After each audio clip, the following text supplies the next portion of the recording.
Hello guys, कैसे हैं आप सभी।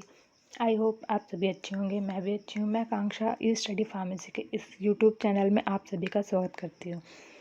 जैसे कि आप लोग जानते हैं कि हम लोगों ने पिक्चर लेक्चर में हम लोगों ने फार्मास्यूटिकल इंजीनियरिंग के इंपॉर्टेंट क्वेश्चन की सीरीज़ को देखा था, जो कि बी फार्म सेकेंड ईयर के थर्ड सेमेस्टर का सब्जेक्ट है। इसमें हम लोगों ने यूनिट 1 के क्वेश्चन को देख लिया था और बारी आती है यूनिट सेकेंड में भी हम लोगों ने 4 क्वेश्चन को डिस्कस कर लिया था। ठीक है, यूनिट सेकंड में भी हम लोगों ने 4 क्वेश्चंस को डिस्कस कर लिया था।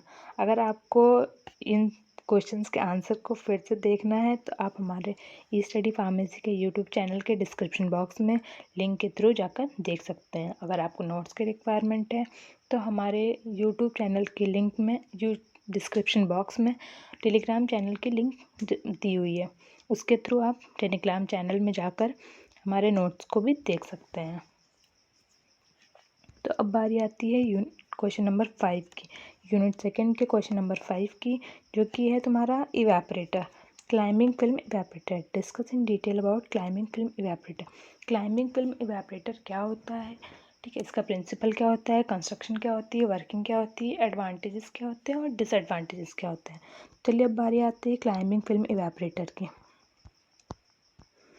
तो क्लाइंबिंग फिल्म इवेपरेटर को हम लोग लॉन्ग ट्यूब इवेपरेटर भी बोलते हैं, राइजिंग फिल्म इवेपरेटर भी बोलते हैं। इसको हम लोग वर्टिकल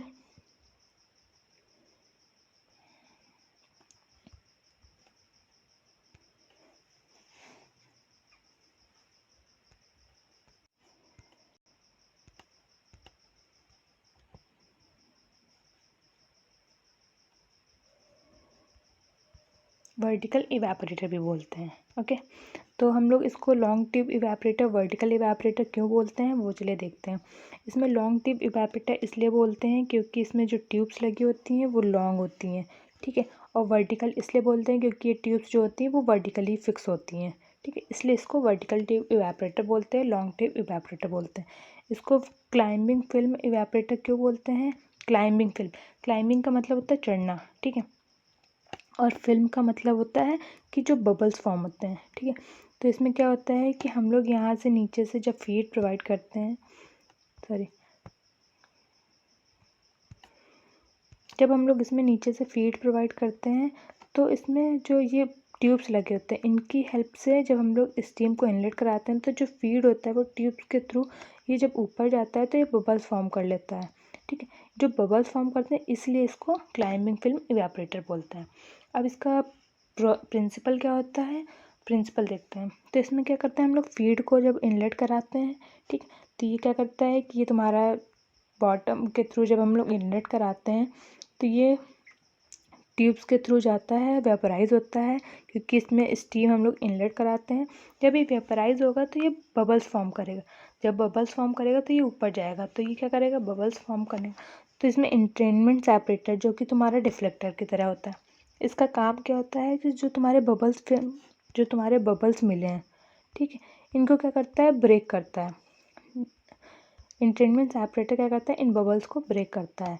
ये बबल्स क्या करते हैं, जब ब्रेक हो जाएंगे तो वेपर फॉर्म हो जाएगी, तो जब वेपर फॉर्म हो जाएगी तो ये धीरे धीरे जब वेपर फॉर्म हो जाएगी तो ये क्या करेंगे कि तुम्हारा धीरे धीरे इस ट्यूब के थ्रू इधर आएंगे, ठीक है। जो तुम्हारा लिक्विड फॉर्म होगा वो तुम्हारा यहाँ इस ट्यूब के थ्रू नीचे आ जाएगा, और तुम्हारा वेपर होंगे वो साइक्लोन सेपरेटर में आ जाएंगे। साइक्लोन सेपरेटर का काम क्या होता है, इसमें जब कोई वेपर आती है अगर उसके साथ कुछ लिक्विड भी है तो वो सेपरेट कर देता है। लिक्विड तुम्हारा नीचे आ जाएगा और वेपर तुम्हारा यहाँ से बाहर चली जाएगी, क्योंकि इसमें रिड्यूस प्रेशर होता है, ठीक है, इसमें रिड्यूस प्रेशर अप्लाई करते हैं। तो ये तुम्हारा हो गया प्रिंसिपल, ठीक है, इसमें लिखा हुआ है पूरा, आप देख सकते हैं। कंस्ट्रक्शन क्या होता है, ये स्टीम जैकेटेड का बना होता है, ठीक है। ये सिलेंड्रिकल बॉक्स होता है, इसमें तुम्हारे ट्यूब्स लगे होते हैं, इंट्रेनमेंट सेपरेटर लगा फिक्स होता है, साइक्लोन सेपरेटर भी फिक्स होता है, और तुम्हारा कंसंट्रेशन आउटलेट जो ट्यूब्स होती हैं वो फिक्स होती हैं। इतनी चीज़ें होती हैं तुम्हारी इसमें कंस्ट्रक्शन में, ठीक है, वो आपको लिखा हुआ है। वर्किंग क्या होती है कि जब हम लोग स्टीम इंट्रोड्यूस करते हैं जैकेटेड में, जैसे कि अभी आपने बताया कि स्टीम इंट्रोड्यूस करते हैं तो वो ट्यूब्स के थ्रू जाती है, वो ट्यूब्स को हीट करती हैं।